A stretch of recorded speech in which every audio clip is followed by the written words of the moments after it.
The stranger in the basement. It started with soft sounds, a creak here, a shuffle there, harmless noises that I initially brushed off as inhabiting an old house. But as the days passed, the sounds grew louder, more persistent, until they became an omnipresent presence in my life. I live alone in a modest house on the outskirts of town, tucked away from the hustle and bustle of the big city. It's quiet here, or at least it used to be. Now every creak of the floorboards sends chills down my spine. Every shadow seems to hide a lurking threat. It was on a stormy night that I first caught sight of him, a shadowy figure lurking in the corner of my basement. Lightning illuminated his silhouette for a brief moment, revealing a gaunt figure clad in torn clothes. My heart pounded in my chest as I stumbled backwards trying to turn on the light in the basement. But when the light flooded the room, the figure was gone, leaving nothing but an empty room and a lingering sense of unease. I convinced myself it was just a trick of the light, a figment of my overactive imagination. But as the days went by, I couldn't shake the feeling that someone was watching me. Every time I descended into the basement, I felt his eyes bore into my back, his presence lurking just beyond the edge of my vision. I tried to ignore it, burying myself in work and distractions, but the sense of dread only grew.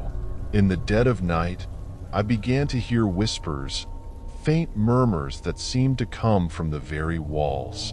They talked about ancient secrets and forbidden knowledge that sent chills down my spine.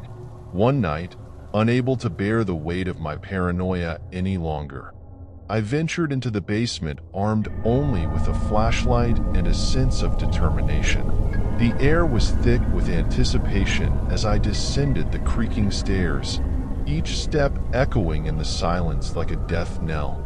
I beamed the flashlight across the room, illuminating the dusty corners and forgotten relics of yesteryear. But there was no sign of the stranger, no sign of his presence, except for the lingering feeling that he was being watched. Just as I was about to turn back, a cold hand gripped my ankle and a shock of terror coursed through my veins. I staggered back, my heart pounding as I shined my flashlight on the source of the disturbance. There, huddled in the darkness, was the stranger, a twisted figure with hollow eyes and a mouth stretched into a grotesque smile. His laughter echoed through the basement, filling the room with a chilling cacophony that made me feel relieved. I tried to flee, to escape the clutches of this malevolent presence, but the stranger was relentless.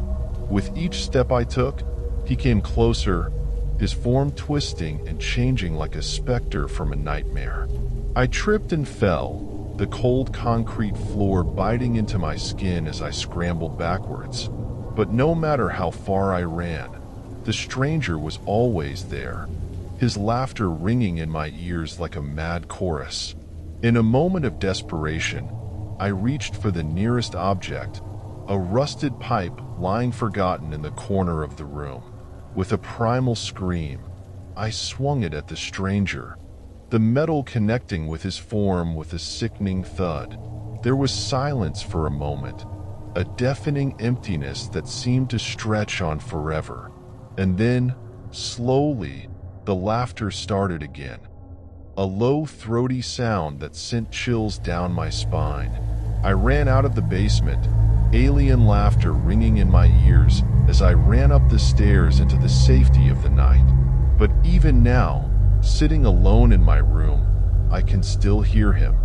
A stranger in my basement, his laughter a constant reminder of the horrors that lurk just beyond the edge of our reality.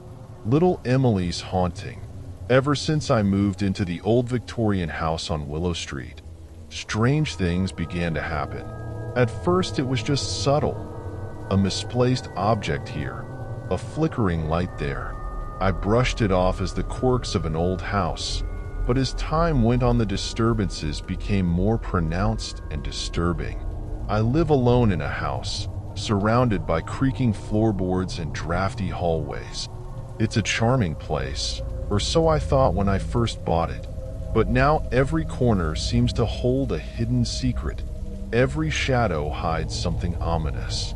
It was one quiet evening that I first saw her. A little girl standing at the end of the hallway, her eyes wide with innocence. I blinked and she was gone, vanishing into thin air like a ghost. I shook my head and blamed myself for letting my imagination run wild. But as the days turned into weeks and the weeks into months, the sightings became more frequent and disturbing. I caught a glimpse of her out of the corner of my eye. A fleeting shadow flickered across the rooms. A soft giggle echoed through the corridors. I tried to ignore it, to convince myself that it was just my mind playing tricks on me. But deep down I knew there was something unnatural about the little girl haunting my home. One night, unable to sleep, I ventured into the attic, a dusty, forgotten space filled with relics of years gone by. As I went through the old things, I felt uneasy, as if I were disturbing something sacred. And then I found it, a faded photograph tucked away in a dusty corner. It was a picture of a little girl, her face smiling into the camera with an innocence that sent chills down my spine. Caption below, Emily, 1922. My heart skipped a beat when I realized the truth.